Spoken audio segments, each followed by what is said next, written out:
This podcast is a member of the Voices of Wrestling Podcasting Network. Visit voicesofwrestling.com to hear the rest of our great podcasts, as well as show reviews, columns, opinions, and updates across the world of wrestling. To the highway in a brand new day. Over the rainbow, gotta let it go. So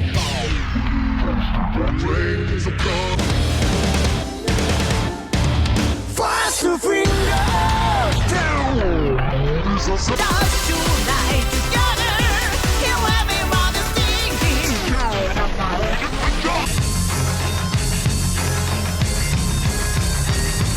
你看到我就怕，头皮发麻，我的手。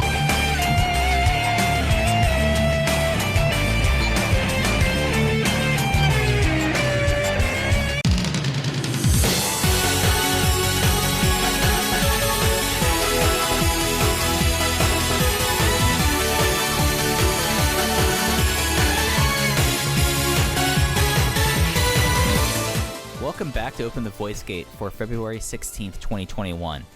We are members of the Voices of Wrestling Podcast Network. You can find us on the Voices of Wrestling feed, or you can find us on our own dedicated RSS feed on all podcast platforms and applications. You can follow us on Twitter at Open Voice Gate.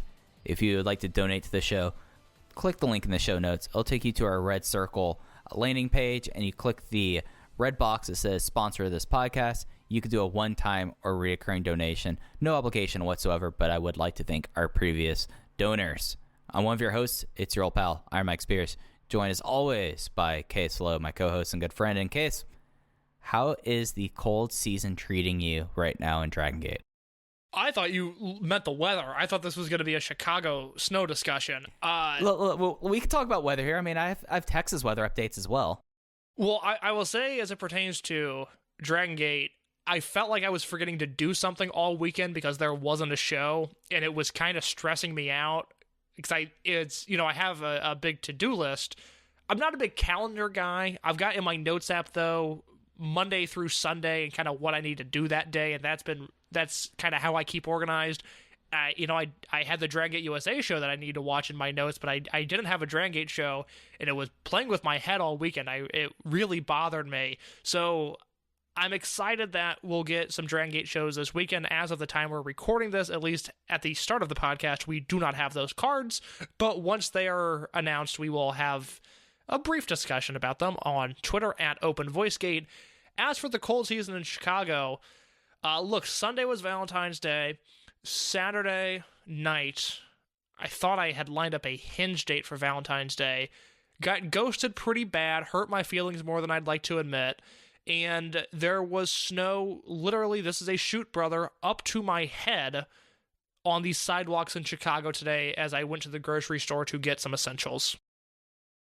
You know, I'm trying to remember what I did for Valentine's Day, which tells you I didn't do anything, but I'm lucky for where I live that I am on the right side of the mountains. So for people who don't live in the United States, the Appalachian Mountains go from Georgia up into Pennsylvania and New York. Like, it is a very wide mountain chain, and there's a lot of different parts of it. Where I live is right on what's called the foothills, which means that I am at an elevation that's not as high. So anything that has to hit me, like, I might get this weather tomorrow night. But all I had was enough rain that they sent out the pothole and sinkhole crews in my area, where it is something where I hear from you, I hear from Rich and friends and family that are in Chicago, and I'm just like, holy crap, that looks like you're on forgot the planet. I don't watch Star Wars stuff anymore, but the one from this Empire Strikes Back. I'm sorry, but and why don't you watch Star Wars stuff anymore? Are you upset about a female lead character or something? No, I just grew up and I decided to follow other things. Yeah, I cover wrestling now, you idiot. But then I would talk to my friends and families in Texas, and wow, just all my thoughts are out to everyone there. It's just a state that's uniquely not suited for winter weather, and it's not like a state that's not a comment about, oh, the South doesn't know how to deal with weather. No, Texas, you don't expect to have it, so you don't have your houses have that kind of insulation. There's no reason to keep extra salt trucks in Houston or Dallas.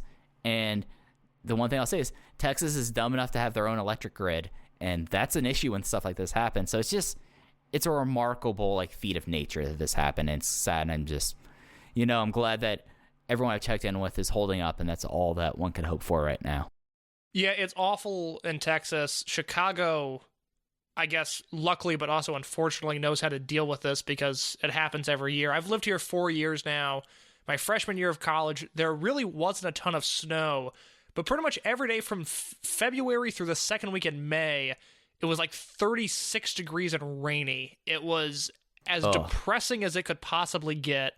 My sophomore year was the polar vortex, which, you know, not a ton of snow, but I do remember walking to a Subway across the street from me, the restaurant, to get a meatball sub. Which, Mike, do you know my Subway order by chance? Do you know what I get at Subway? I'm guessing it's a meatball sub because you just mentioned that. I did, but specifically, it is a foot-long meatball sub on white bread, not toasted, no cheese. Put meatballs on bread and slide it down the counter. Are you okay? It's one of my worst qualities, but it's my drink. It's not my drink. It's my meal. It's what I really like.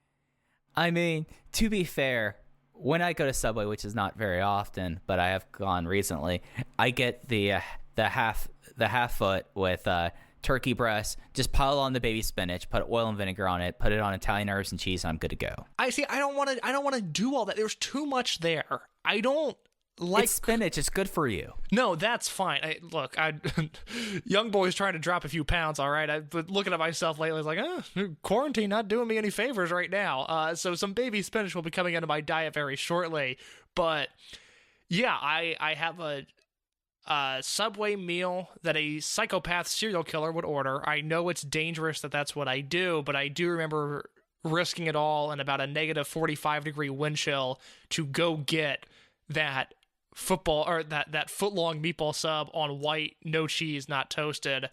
And then last year, it only snowed really hard once, and it snowed the night that I was going on my first date in quite a long time, and I was going to meet this girl at kind of like a coffee shop, but they had food, and it was a real pain to get to from where I lived, because I could either take a train and then take a super long walk, or I could take a bus and then a short walk, but I went to go take the bus, but they were all basically not running because of the snow.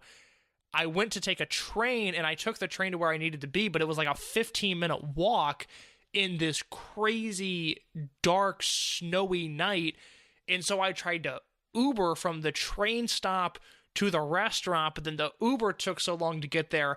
I'm a very punctual person. I'm never late to anything. I showed up nearly an hour late to this date, and I felt awful about it. And oh my God, I still am so uncomfortable. And then it was like a small coffee house where I came barreling into it with all my snow and my wet shoes or whatever. I was like, I'm here. Are you okay? That was a rough night. I mean, it's one of those things that, like, after that happens, you're like, okay, I know that unless there's like some crazy spark, we're just gonna have a cup of coffee and I'm never going to see you again. And it's one of those things that I could put myself into their shoes, going like, okay, the weather, I could account for that. I'm not being flaked out on, but at the same time, I'm like an hour, and then you're just like in a bad mood, and it's not a good way to get to know anyone, especially someone that you've talked to on an app only, really. You know that night, we ended up actually having a lot of fun. She came back to my apartment, and I'm thinking like, oh my God, this is going to be the greatest thing ever. Now, I can't tell all of this story because it veers into a shocking direction that is unfortunately not very sexual.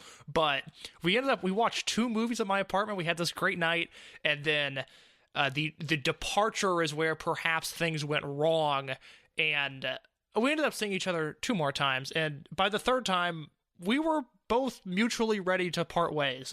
We saw that this had run its course, and we were done with this situation.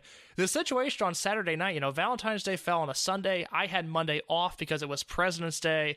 It's like, oh my God, this could not have worked out better. It happened within a span of like 10 minutes. I get a Hinge message, and this girl is very, very forward about let's hang out on Valentine's Day, giving me compliments, which made me uncomfortable because she was so straightforward about her compliments, and she was very funny. She is, again, the one that initiated plans to hang out on Valentine's Day. And then when she did that, we kind of went off into like we veered into another direction. We started talking about another topic in our little text thread.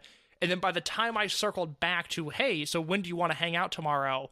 That was the last message I ever got from her. She ghosted me. And like I said, it hurt more than I'd like to admit because I was kind of excited. Yeah, it's something that like I think back on, that I'm going to like think back on like how dating was before apps and like OkCupid and things like this, and then like explaining it to the future. Like, okay, like I have family friends who have kids now, and I'm like imagining like being one of like the single friends, like, oh, so how is dating now? It's just like trying to like explain how ridiculous it is, and just, and especially like right now, like the worst time in the world. Well, exactly. At least in recent memory. I've obviously taken COVID very seriously. I think people that listen to this show weekly have gotten that.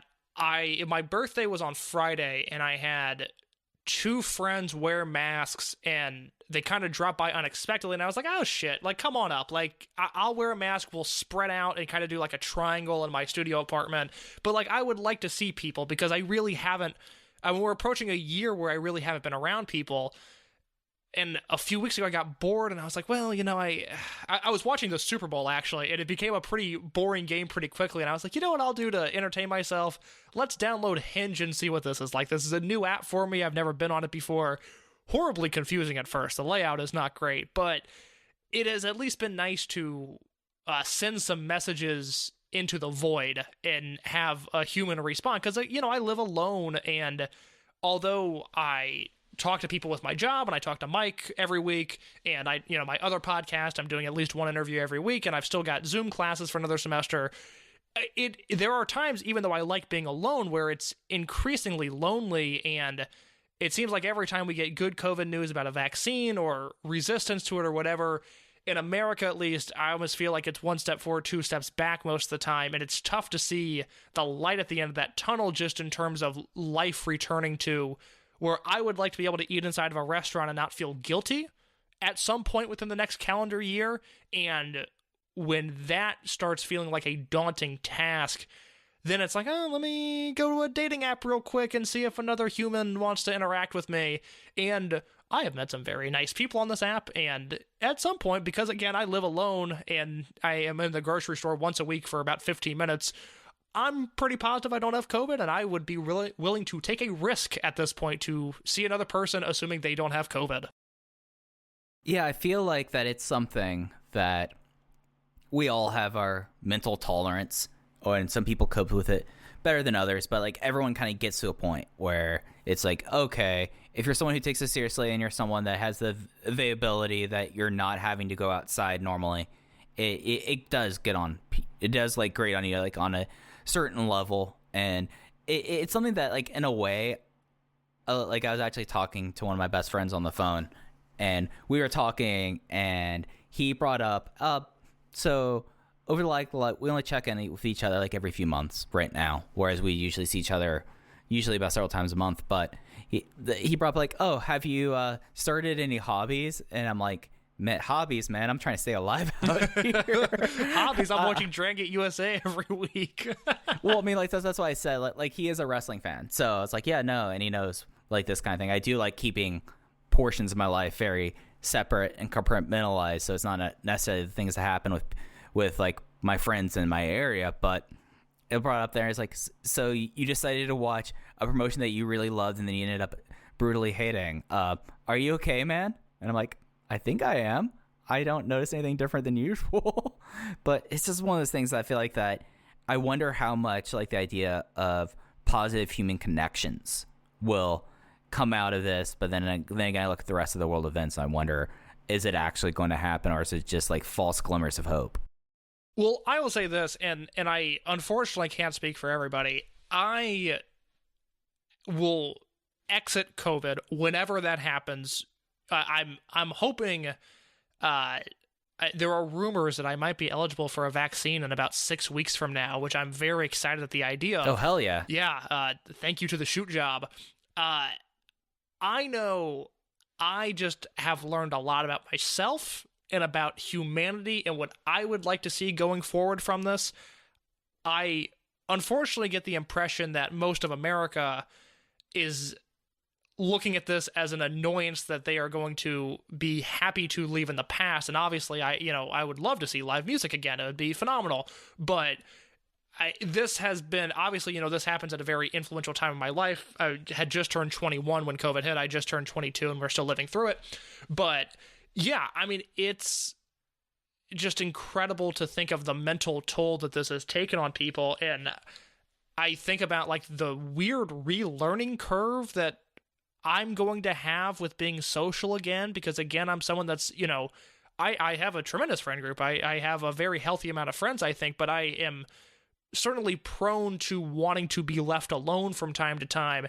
And I've had an entire year to do that, and almost relearning social cues is going to be a real interesting thing coming out of this. But I would certainly hope people have learned to not take very simple things for granted, that not only that we were taking for granted previously, but just we had never had to think about this idea of like, oh, I can't go into a restaurant right now. Like that sounded fucking insane 18 months ago, but it's been the reality for a year now, and it has certainly, unfortunately, hardened me to an extent, seeing the way that people have failed to react to it. But in a way, it has made me, I think, a much more empathetic person, which is good. Empathy is good. Empathy is good. Empathy is good. It's a useful thing, and hopefully more people will take after you and get more empathetic about this. But yeah, so as we said at the top, there's really not a lot of Dragongate related stuff to talk about this week. We put out a call for questions, so we have some topics we'll be talking about. And the shows will come back on the 21st in Kyoto. They're doing 2 shows in 3 days in Kyoto, and on the 21st and on the 23rd. They have a show in Kobe at a different arena because Sumbo Hall is booked. They don't list it on the Gaora website as being on air. However, the Dragongate Network thing is on air, so we'll have a lot of stuff to talk about next week. But as we are kind of in this quiet period, we have some questions, some topics to talk about for a little bit this week, Case. And the first one that I got that I feel like this is just overall an interesting question to think about comes from Peskisk or Bust on Twitter, and that is, who will take the Dreamgate title off of Shun, and when will that happen? So, Case, let's forecast out. Who do you see taking the belt away from Shun Skywalker, and when do you see it happening? That's an interesting question. Let me say up top that I have not seen any of these. I do not know what is coming down the pipeline. Shun's title reign is an interesting one. We kind of alluded to this last week, that the problems we predicted with Masquerade, which are certainly not in-ring related, but rather from a charisma and mic standpoint, a promo standpoint, they're a unit of guys that can't talk, and although they can only, they get over to a tremendous extent from their in-ring work, that is not all that matters in Dragongate, and I think we have seen that happen with Shun. And I will have more on this next week, but I think he is losing the title at Champion Gate. Okay, that's interesting. So you think Kaito Ishida will win it at the beginning of March? I am leaning that way right now, about 60-40 Ishida, but again, that's 60%. The favorite right now for me is Kaito Ishida. So I see your logic in that, definitely. I think is, if there is an option out there, if they wanted to get off the Shun Skywalker a bus, that is a logical exit. You are kind of putting it onto someone who's getting his first title shot.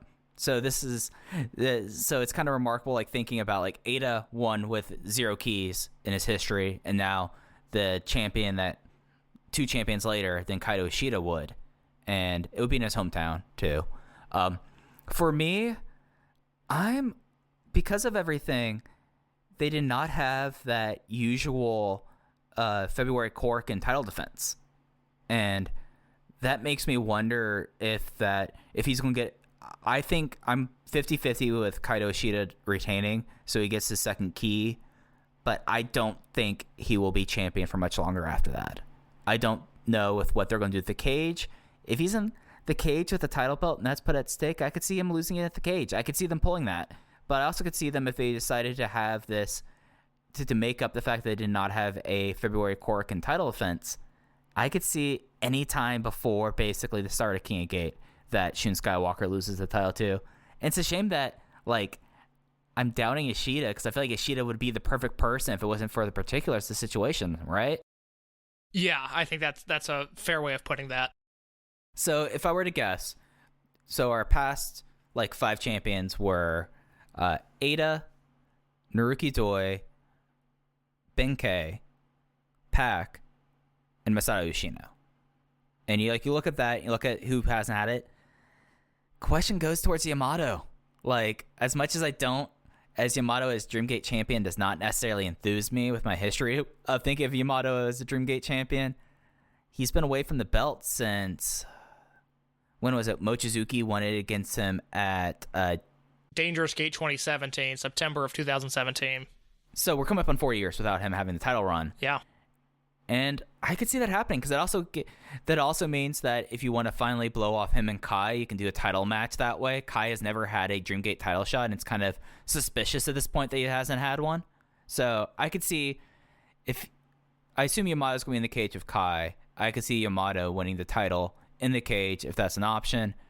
If that's not it, I could see that happening sometime before King of Gate. I think Yamato is going to be walking into Kobe World, at least night 1 of Kobe World 2021 as Dreamgate champion.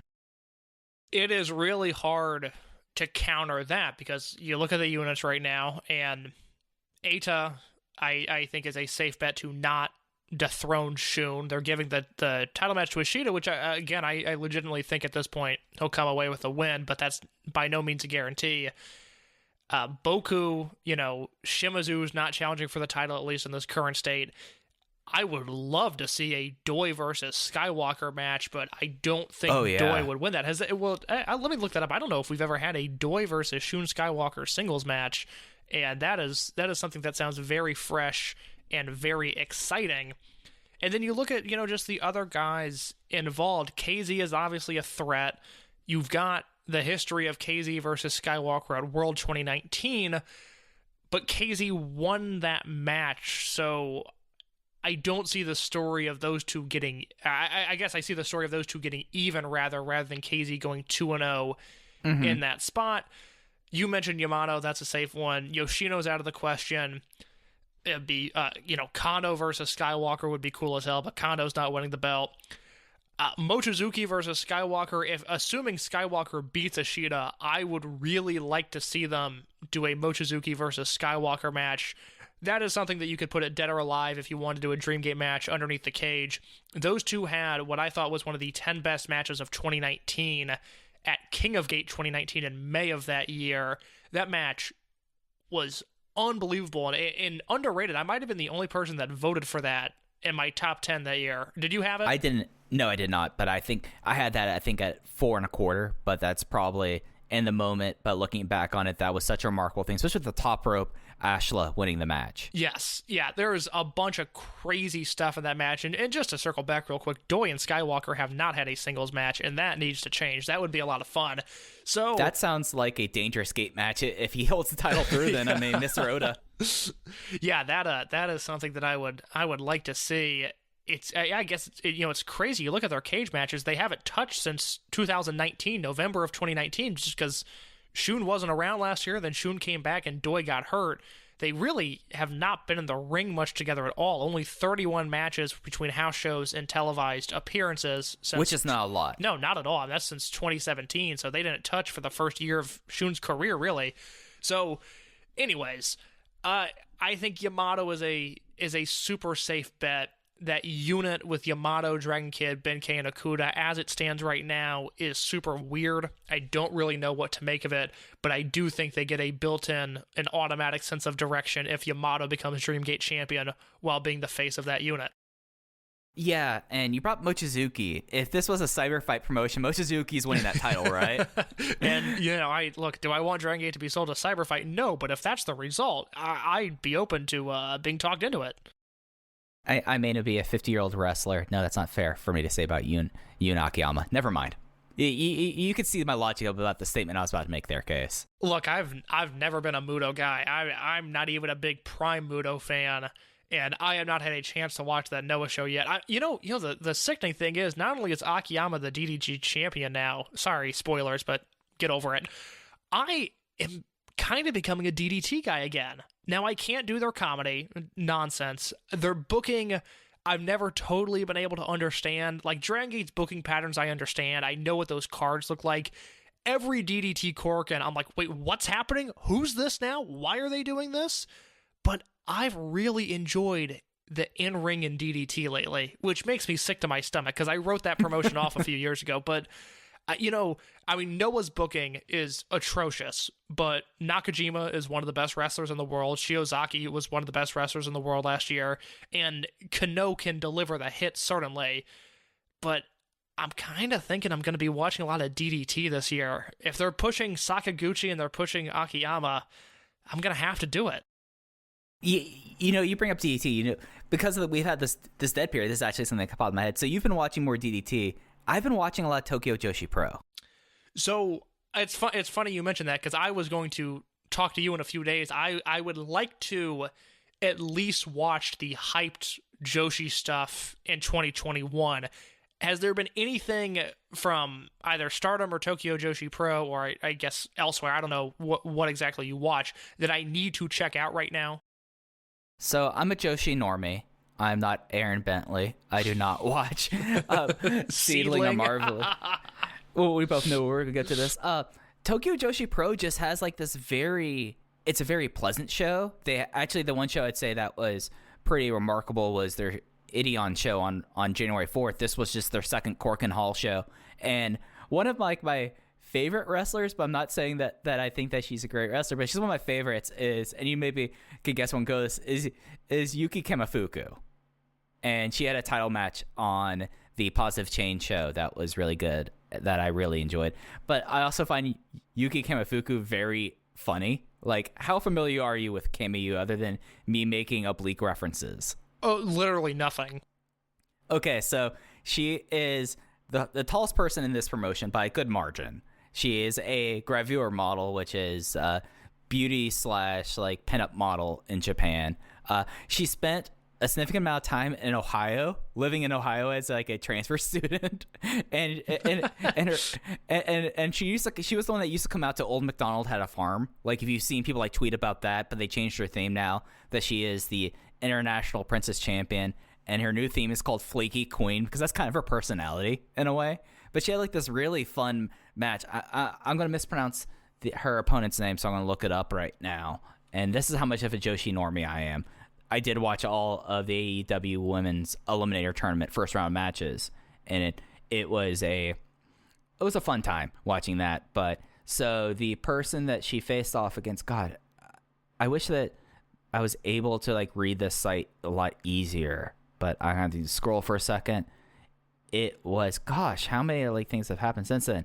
It is Mirai Mayumi, and it was like a really interesting match because Mirai Mayumi is like a big wrestling fan, but Yuki Kamifuku was like, I am my own person. I don't watch wrestling that much. It was a really kind of cool thing. And then the match before that was actually really exceptional. Miyu Yamashita and Maki Ito versus Saki-sama and Mei San Michelle. And I know that you aren't a Gato Move watcher, but the person who plays Mei San Michelle in Gato Move is Mei Saruga, and she is really an exciting wrestler to watch. So I'm not going to just throw Gato Move on you, but if you watch this Positive Change show from Tokyo Joshi Pro from the 11th, you might really you might pick up some stuff where you might go like, okay, this promotion is just not for me.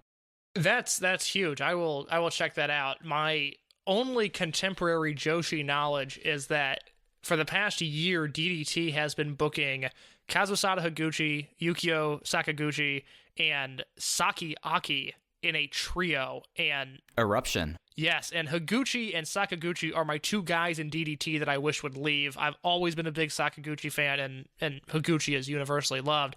And they threw them in there with Aki, and I love this trio. They do, I think, the DDT flavor better than anybody because, you know, it's an intergender trio, and I think they play into that a little bit. But when they get a chance to go out there and have a great match, I made sure to watch everything of theirs that made tape last year, with the exception of the Empty Arena shows where I totally tuned out, other than Dragongate, I totally tuned out. But once fans came back, that latter half of the year, I watched everything they did. I really, really liked that act.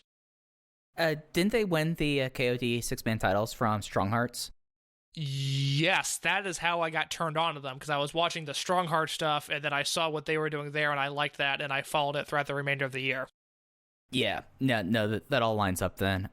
Well, reaching back, this is kind of something we talked about a little bit earlier. This is from Regrads on Discord. They had 2 questions. I'm just going to take care of the first one right here, and it's about Shun Skywalker and about Masquerade in a way. And their question is, I love pretty much all the DG veterans, and they are all great talkers, and we take it for granted when looking at Masquerade and their development. Were they all great talkers to begin with, or is this a product of being around for 20 years experience?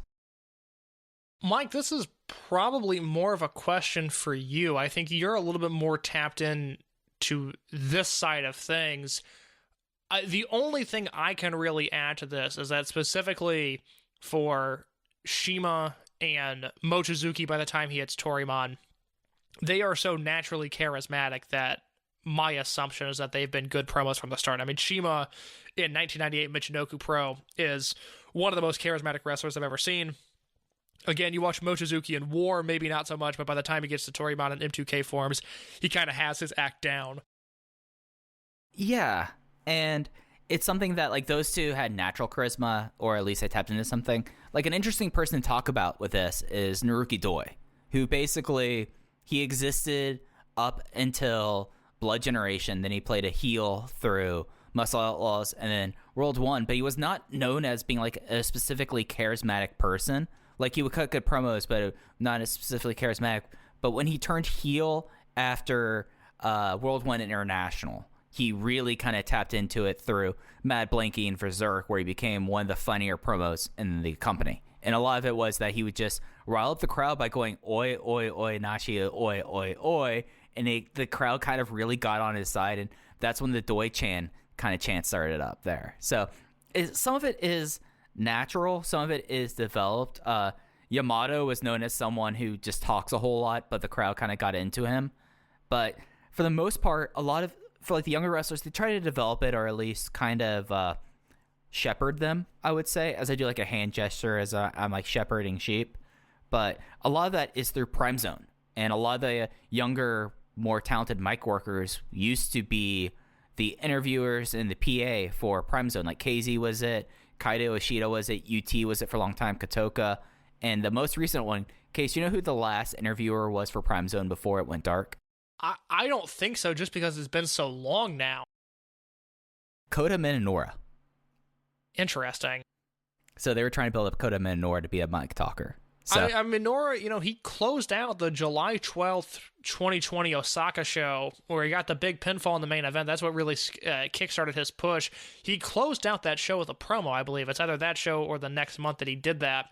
And he is kind of the guy, when I've asked people in Japan that speak the language, how they're progressing, I always specifically ask about him, because if there's going to be someone from that unit that takes on the role as the microphone leader, it's going to be him, but I have not heard any updates as to his rapid progression as a promo.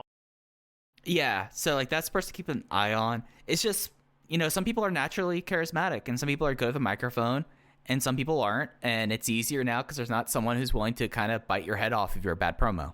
Well, yeah, I mean, that's, I was going to bring this up, so I'll make this real quick. But yeah, that was always, in particular, the issue with T-Hawk was great wrestler. Yes, I think Western fans responded to him way more because of his in-ring, but not only could never cut a promo, but would specifically be called out by Shima and Mochizuki about how he could not cut promos and how it hindered his growth. And we saw that with Eita as well.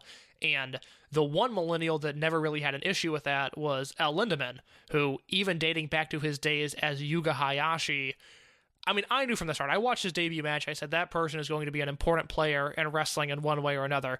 Did not think 0-1 Junior Heavyweight Champion was going to be that important piece of the puzzle, but sure enough, that's where we are. But from the jump, everybody was like, oh my god, he can go in the ring with Shima in a promo battle. Like, holy shit, this kid has balls. And, it kind of worked out for him, kind of didn't. Yeah, and it's one of those things that for some of the younger wrestlers, they need to have, like, they need to have the fly or crash happen to them. They need to kind of be shoved out of the nest and see. And I mean, it's not like we need to have everyone be really funny or charismatic promos. Dragon Kid's appeal is that he's kind of the most extra and annoying person ever. Like, there's ways you can appeal as a microphone worker in Dragon Gate without being like the super funny Doyoshi combo. Yeah, for sure. And the next question here, and this can go to a topic we were talking about beforehand. This is also from our grads, is what was the opinion of Michinoku Pro when Crazy Max was built up the reputation with him in Japan, but when Toryumon Japan formed, Michinoku Pro seemed to suffer a great decline? Any correlation between fans jumping to the new hot promotion? And the reason I brought this up is this is a Luchares, and this is a part of the tree that we've talked about before, the giant Luchares tree. And Michinoku Pro is a big part of it, and so was Crazy Max in 98 and 99 before the launch of Toryumon Japan. Yeah, I can't speak to Japanese fans perhaps abandoning Michinoku Pro for Toryumon. That certainly seems like something that could have happened. I don't know for sure, and I don't know if Mike knows. My opinion on Crazy Max and Michinoku Pro is that it was fucking awesome. That 1998 stuff that's out there and into early 99, it's so impressive because Shima's really the guy that jumps off the page there. Fuji's there, Sua's there, you probably get some Taru as well.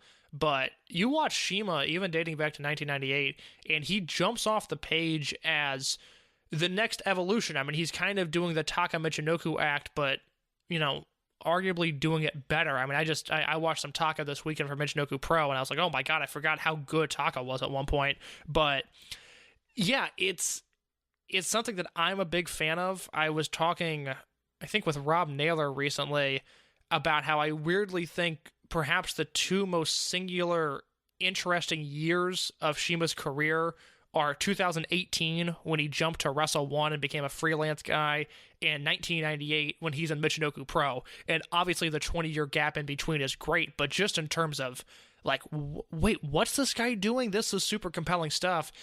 For me, it's probably 2018 and 1998. So, a lot of the stuff that I've heard about this comes from Jay's old iHeartDG podcasts. And specifically when he was talking about the lead up to Toryumon Japan, and I've watched some Michinoku Pro. That's a spot that I'm trying to fill out slowly, and something that I really love the style. Everything I've seen Michinoku Pro, I've absolutely loved. But the company of Michinoku Pro, for one, it needs to be realized the fact that they are in the Tohoku region around Sendai. They are not a Tokyo company. Like Michinoku Pro, man, like it was originally called Northeast Wrestling, because it was based in Northeast Japan.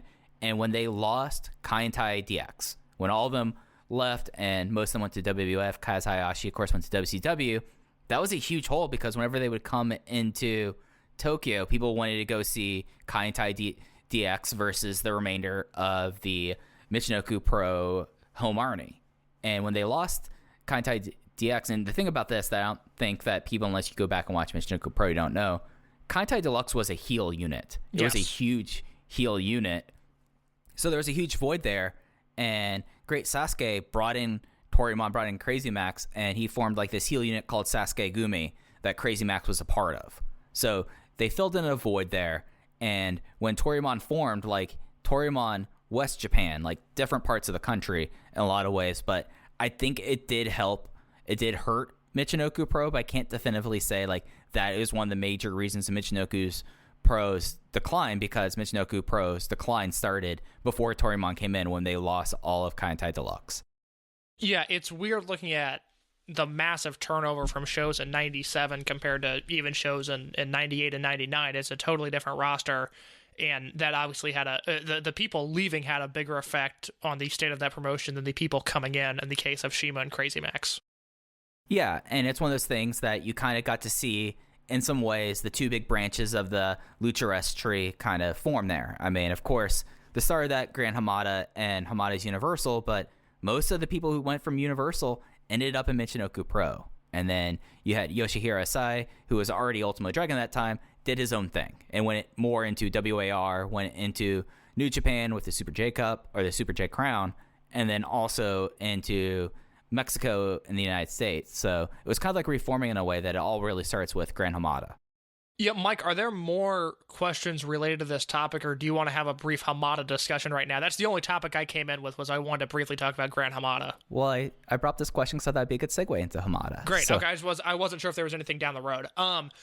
Yeah, I want to talk about Hamada. I've been watching a ton of him recently for greatest wrestler ever reasons, and I want to try to steer the conversation in a different direction, because I'm sure between me and Mike and Alan Forel will have the where does Hamada fit in the top 100 wrestlers of all time discussion at some point. There's two things here that I want to hit on. One, it's interesting to me, Mike, that you consider Michinoku Pro to be a bit of a blind spot, and I wanted to point the listeners in this direction. I'll point you in this direction as well. Let me get my greatest wrestler ever a binder open, so I'm going to get some stuff down here for this. Go ahead. Yes. So on YouTube, and I will send Mike the link, and Mike can put it in the episode description. There is, from the man, the myth, the immortal himself, Roy Lucier, a commercial tape of Michinoku Pro on YouTube, the Country of Lucha 1996 Hunting Spirit. And this covers essentially the back half, I think July through December of 1996 and Michinoku Pro, which I think is the best period of that promotion. And I Michinoku it begins in 93. I think from 94 through 97 is anything you can find is worth watching. Right. But 96 in particular is just, it's phenomenal. So on this tape, there are 4 consecutive matches that begins with Dick Togo and Mins Teo versus El Hijo del Santo and Super Delfin. Now, that match is slightly clipped, but seeing Del Santo, he does an insane dive in this match that is well worth watching. And then from there, you go to November 12th, 1996. It is Hamada, Super Delfin, and Sasuke versus Dick Togo, Mins Teo, and the man that would later become Kaz Hayashi, a super fun 6-man that I had not seen until this weekend when I was watching this tape. And it's, a brilliant Gran Hamada performance. Shocking. Typically, every time he makes tape, it's a brilliant performance.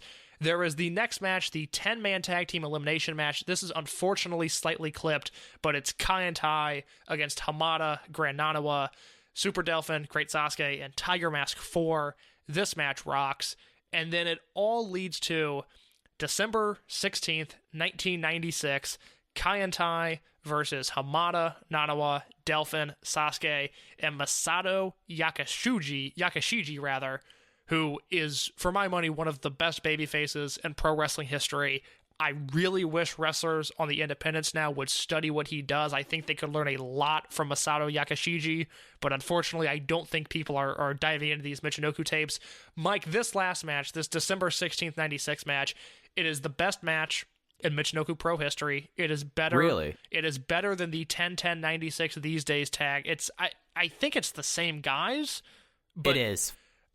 It's a better match. It is one of the hottest crowds I have ever seen. People are jumping up and down by the finish of this match, like hugging each other, jumping up and down. It's unbelievable how hot things are in this match. It is one of my favorite matches of all time. It is right on the cusp of being 5 stars, but because I had to think about it, it's 4 3/4. So there is kind of your jumping on point for Michinoku Pro, and I would be more than happy to give our listeners more prime era Michinoku Pro recommendations, but Country of Lucha 1996 Hunting Spirit commercial tape on YouTube, that is what you want to watch. It's 2 hours of stuff that flies by, but the last hour is all hair pulling out, oh my god, this wrestling is unbelievably great kind of stuff.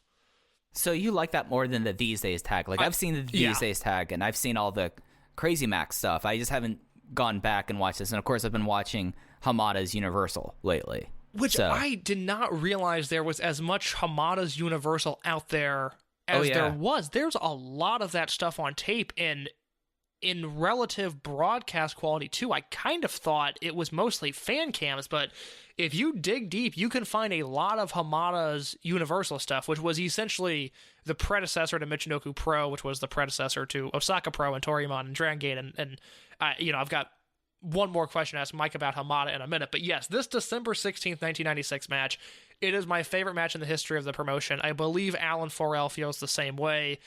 Years ago on the Voices of Wrestling forum, he put together a Michinoku Pro playlist of stuff that was out there to check out, and that was the highlight. I mean, it's an unbelievably great match.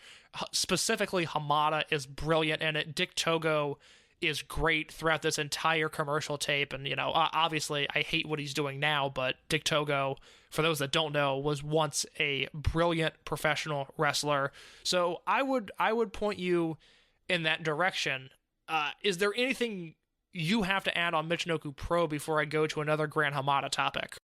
Well, it's just Michinoku Pro is just such a cool and different promotion, and it's very much a promotion of its time. I mean, 1996, you're talking about when FMW was still really a thing, and you have the big two promotions, and you have a lot of like scattered indies, WAR, and this is something that it's like an interesting time period that like I don't listen to the show a lot, but whenever Between the Sheets has like a mid to late 90s pro section, I make sure to listen to it just because I find it all super compelling. So like all the names are very familiar with me. Of course, like the stuff with like the Crazy Max people, and I love Osaka Pro as well. It's just one of those things that like that particular like time period, like this comp tape is perfect for someone like me because that gets the hits, and then I'll go and find other things from there.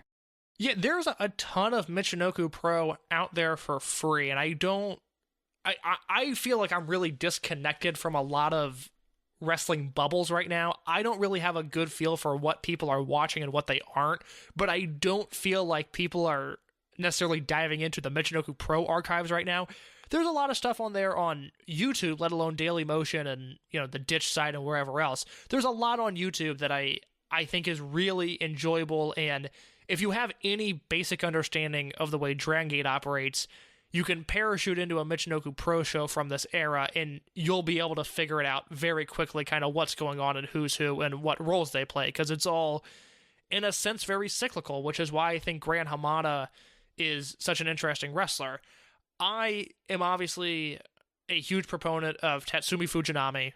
I think he's one of the 5 best wrestlers of all time. I think everything that we've seen in the New Japan Junior Heavyweight division, from Liger through the peak in the early 90s to Ring of Honor, essentially copying that style in the U.S. Indies, I think it can all be traced back to Fujinami and his work as a junior heavyweight, dating back to like 1977. I mean, Fujinami was awesome in what we have on tape from the 70s, whereas Gran Hamada, I think, Mike, it's fair to say, is the godfather of this lucharesu style that we love so much. Yeah, so Hamada is the person that crawled so Ultimate Dragon could run and all the others, because he was a member of the New Japan Dojo, but was much too small. He begged and he went to Mexico, and it completely changed his career before anyone else's career got changed by going into Mexico, and he was sent into UWA, which isn't the exact predecessor to modern day AAA, but it did fill in that role as the number 2 promotion, contrasting with, at the time, EMLL, but now CMLL. And he just really blossomed here to the point that they started calling him Gran Hamada, which in Spanish is the Great Hamada. And ever since then, he had this style. He came back. He was a part of the original UWF, which is wild. And then but his style was so different from Sayama and the rest of UWF, so he kind of did his own thing, and he went to All Japan for a while, and then he formed his own version of Universal, which is usually referred to as Hamada's Universal or Universal Lucha Libre, where most of the people that we were just talking about got their start there. Like Dick Togo got a start there, Menstejo, Taka Michinoku, Kaz Hayashi, Great Jinsei Sasuke, Sasaki, Gato, Jado, they're all there. Gato and Jado, I mean, they appeared as a part of Takashi Puro Gundam in Jesus, did they? In New Japan. Yeah, but they just were appearances there, and then they disappeared afterward. Yeah, but the point is, Hamada's really the foundation for all this. One brief aside about Hamada's Universal, there was recently a TEW 2020 mod released for 1992, and they included Hamada's Universal in that database, and so I might be experimenting. The biggest waste of time ever playing as Hamada's Universal Lucha Libre on a TEW save from 1992, but that popped me when I saw that the roster looked to be pretty accurate, and again, early Sasuke before the mask, Gedo, Jado, Hamada, obviously. Very entertaining. You mentioned Sayama. I want to point people to a match on New Japan World from April 13th, 1980. It was a New Japan promoted show in Mexico, and it is Hamada and Sayama versus Babyface and Perro Aguayo. Two things I like here. One, it is footage from Mexico in 1980 that is crystal clear on New Japan World. My jaw dropped when I saw this footage, and I immediately wanted more early Mexican footage from the 80s, because New Japan has to have it, because they were airing stuff from MSG and from Mexico at this point on their TV show, and there's this match, and then on the show was an Inoki title defense, and so they've got that on World. I would love to see more of this. Again, the footage was clear. The match is really good. I mean, you see in 1980, Hamada is doing stuff that would fit in 2021. He is as far ahead of his time as any wrestler I've ever seen. Yeah, and you had Perro Aguayo, who's one of, at least in my personal opinion, one of the best wrestlers from Mexico of all time. So it's something that, like, I might have to reactivate my New Japan account to get that match, because how much I enjoy Hamada, and especially early Sayama as well. Yeah, Sayama's super fun, and it's a cool match that I would have never guessed there was footage of, and it made me want, obviously, all of Hamada stuff from Mexico. I would love to see Fujinami's run in the UWA. I don't know if there's footage of it out there. If there is, I don't think I've seen it, but you know, Fujinami's a guy that I've certainly considered in my greatest wrestler ever voting as a number one contender, and if we had that Mexico stuff there and I liked it, you know, we might be having a conversation. I think Fujinami's that good. But the other thing with Hamada, I started watching so much of him because for some reason I was just under the impression that there wasn't a lot of Hamada footage out there, which is not true, I've learned, because he's got stuff on New Japan World. There is an awesome Hamada match in All Japan. It's him, and I think it's Babyface against the Guerreros, Mondo and Chavo Sr. That match is from 1984 All Japan, and oh my god, did it kick ass. I mean, it is just another level of junior heavyweight wrestling, so far ahead of what was going on in America at the time. And then you've got a lot of the stuff from Mexico in the late 80s and early 90s. Like I was saying earlier, there's a lot of Hamada's Universal stuff out there, which I didn't realize was so accessible until recently. And then you've got his Michinoku Pro run in 95 and 96 and 97. There's a lot of Hamada out there that I mistakenly thought didn't exist on tape, and I'm really glad I sat down and made a note of it, because the family tree, I think to some extent, is Hamada, Ultimo, Shima, and I'm kind of curious who you think is next in line. Is there anyone in wrestling right now that you see as being a otherworldly influential junior heavyweight? Just for Lucharas, right? Yeah. Well, if you have another one, I'd like to hear it, but specifically for Lucharas is, I guess, what I was asking. Well, I would think that the next evolution really came with Kota Ibushi, if we're going to go down that line. But in Lucharas, boy, that's really interesting, just because now how it's really contained now to Dragongate, because Osaka Pro doesn't exist in the way it used to. DDT has its facets, but I wouldn't call it the like a mainline thing. And then, of course, Secret Pace exists so that they all can get outside the house and have a good time.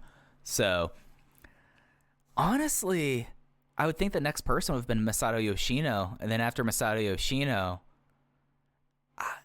this is going to sound really bold, I think Eita gets the overall style of Lucharas more so than a lot of his contemporaries. At least what would be an evolution of it versus doing distinctly their own thing, like Keisuke Okuda and others, if that makes sense. I weirdly completely agree, because I would even think like Yoshino, and part of it's just his speed, which is probably not fair to compare people to that, but no one really does what Yoshino does, and I think he was so similar in class to Shima that, you know, you could certainly include him, and I wouldn't argue that.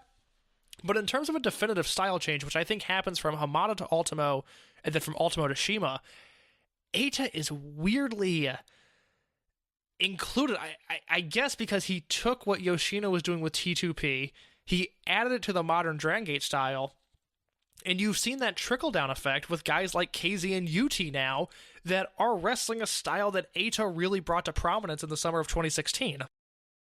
Yeah, and like that's a thing. And I think with Eita also, you have like this person who's not a part of the family tree, not at all whatsoever, but basically has some of like the more important matches and is like they're not part of the family tree, but they're the family friend in Jushin Thunder Liger, because Shima had the match in the Super J Cup. Of course, Eita had the match there. There's the history between Liger and Ultimo Dragon, and of course Gran Hamada fits in there as well. And he's kind of a through line connecting all these people if you really want to kind of distill it down to that.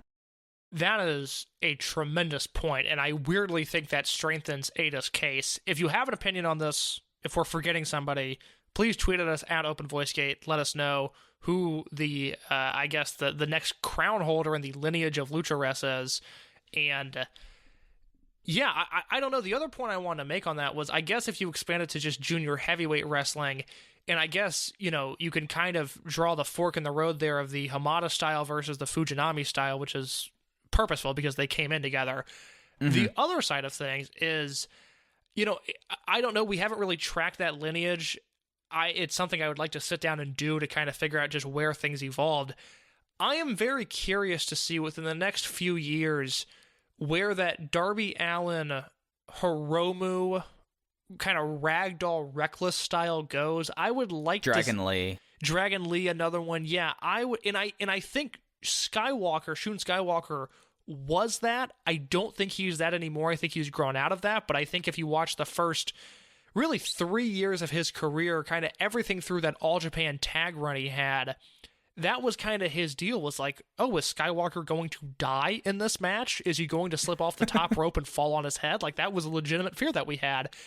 I think he was kind of holding that lineage for a little bit, but he's evolved his style to something different. But just projecting out, we obviously don't know what the future holds, but I'm very curious to see if kind of that next crop of guys looks at Hiromu, looks at Darby Allin, and they take that style and do what Ultimo did to what Hamada was doing and what Shima did to what Ultimo was doing.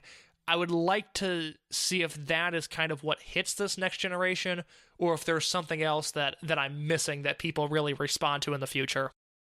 Yeah, and the only person I would say within the Dragon system right now that's doing that or the two people are Sugi and, of course, La Estrella. Like, those are kind of like, if you were going to go down that lineage, that's where you would really focus it there, right? Yeah, probably, because I was trying to figure out where Daya and Estrella fit into this, because, yeah, I mean, Daya was just unbelievable before he got injured. I'm on record as saying the most exciting wrestler on the planet in 2020, not because he was having the best matches in the world. That was, Shingo Takagi and Naruki Doi and Go Shiozaki to some extent, but because Daya would be in the ring and I would be like, I literally don't know what his next move is going to be. He could do something I've never seen before, and Estrella kind of has that, and I don't know where they fit in that lineage, but I think that's, for dorks like us, I think mapping the lineage of junior heavyweight wrestling, at least from a modern standpoint, again, I would like to start with Hamada and Fujinami and save myself hours of research, but I would like to see kind of where things evolve from there, because wrestling's gotten so small that it's also kind of hard to differentiate the junior heavyweight style from the heavyweight style. I think that's an interesting discussion to have. There's a lot that can be dug into here. Yeah, it's going to be real interesting. That's something that, like, sit down with a bunch of people and like pull open a spreadsheet or a chart and like a Zoom call and like, all right, let's hash this out, because like, are we going to have this go all the way back to Mil Mascaris? Because he did work in Japan a lot, but his style of lucha is completely different from what Hamada picked up on, I saw a tweet today from Kenta Kobashi that he was rewatching a Jumbo Tsuruta versus Mil Mascaris match, which I believe in the tweet said that is what made him a fan. And quite honestly, I'm terrified at the idea of going back and watching a Mil Mascaris versus Jumbo Tsuruta match, because, a brief aside, I've been watching a lot of Rick Martel lately, and it's you want to talk about influential wrestlers. Riki Choshu is probably not in that conversation enough because, oh my God, like Jumbo, I think he debuts in 77. Jumbo from 77 to 84 is capable of having great matches, has great matches here and there, and is for the most part good. Once Choshu comes into the company, though, and completely changes the house style of All Japan, it is this light switch night and day difference of like, oh, that's Jumbo Tsuruta, one of the best wrestlers of all time. Right this way, sir. Like, as soon as Choshu comes into the company, he works in a completely different way, and I reference that because I've been watching Martel versus Jumbo. They had 2 matches in 84. One in the AWA, which I thought was all right, and then one in All Japan, which was awesome. And I recommend people go seek that out. I think it's July 31st, 84. Martel versus Jumbo. Rick Martel looks like one of the best baby faces ever by the end of that match. They wrestle again in 85 after Choshu's coming to All Japan. And Jumbo has ditched all this bullshit grappling stuff. He's no longer a wrestler. Like, Jumbo just wants to hit Rick Martel, and it's awesome. And I love it. And I love the change that Choshu brings to All Japan at that point in time. Yeah, it's an interesting thing to think about. Like, for one, my brain is blown about Kenta Kobashi caring about a Mil Mascaras match when every single Mil Mascaras match I've seen has been absolutely dreadful. Not a wrestler I will be considering for the greatest wrestler ever project. Not coming close, not even making my vaunted short list. Did not even cross my mind, Case. So we had one last question that I wanted to get to for this week, and this one kind of goes off of something that we said that we were talking about last week. And Case, this might surprise you, this might not, but this is about King of the Hill, the most important cartoon I would wage, since I think it's more important culturally. Actually, I can't say that about South Park, but more important culturally than Rick and Morty and all of those things. So this question, try and pull up the exact one so I get their Twitter handle right, comes from James at Nissenj, Nissenjc. What is the most accurate or specific part of King of the Hill's portrayal of Texas in the 90s or 2000s? I'm sorry, Case. A lot of these questions are in my wheelhouse, but I made a comment about it being Texas, but it's very much also a critique of suburbia. So, like, well, how do you feel like that it embodied a period of suburbia in America? Yeah, it's funny. We got a really good response to our King of the Hill conversation last week. Mixed feelings that's what people took away from the show, but people did seem to like it, so I'll go with it. I mean, I did not grow up watching South Park. I had not seen an episode of South Park until my first week of my freshman year of college. Comedy Central was running an every South Park episode ever marathon, and me and my 3 roommates were like, well, we don't know each other, we don't know this city, let's sit here and watch South Park for a little bit. It has, to me, even though I know it's more influential to the culture, it has nothing on King of the Hill for me. It's a show I grew up watching. It's a show I still love. And as I've gotten older, the show has really evolved in an interesting way because, I obviously just have a better grasp of things right now.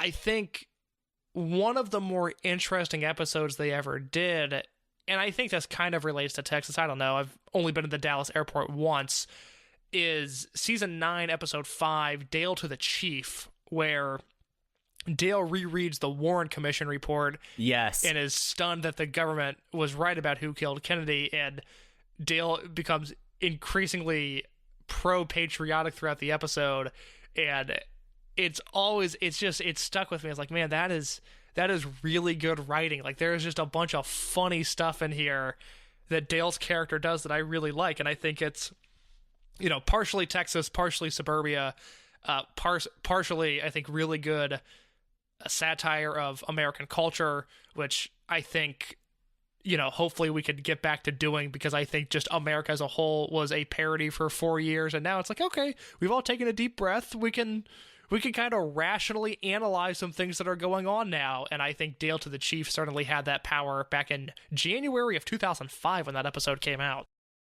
Yeah, and that's also one when you look at how conspiracies kind of foment, and of course in a lot of ways the big conspiracy of the last 50 years was the JFK assassination, at least for parts of American culture, and the idea that like he had the Warren Commission as a part of his kitchen table, making sure it wasn't wobbly, was his copy of the Warren Commission, and then like Joseph completely going like, Dad, I want you to read this to me, and he completely buys into it, is such a really remarkable thing.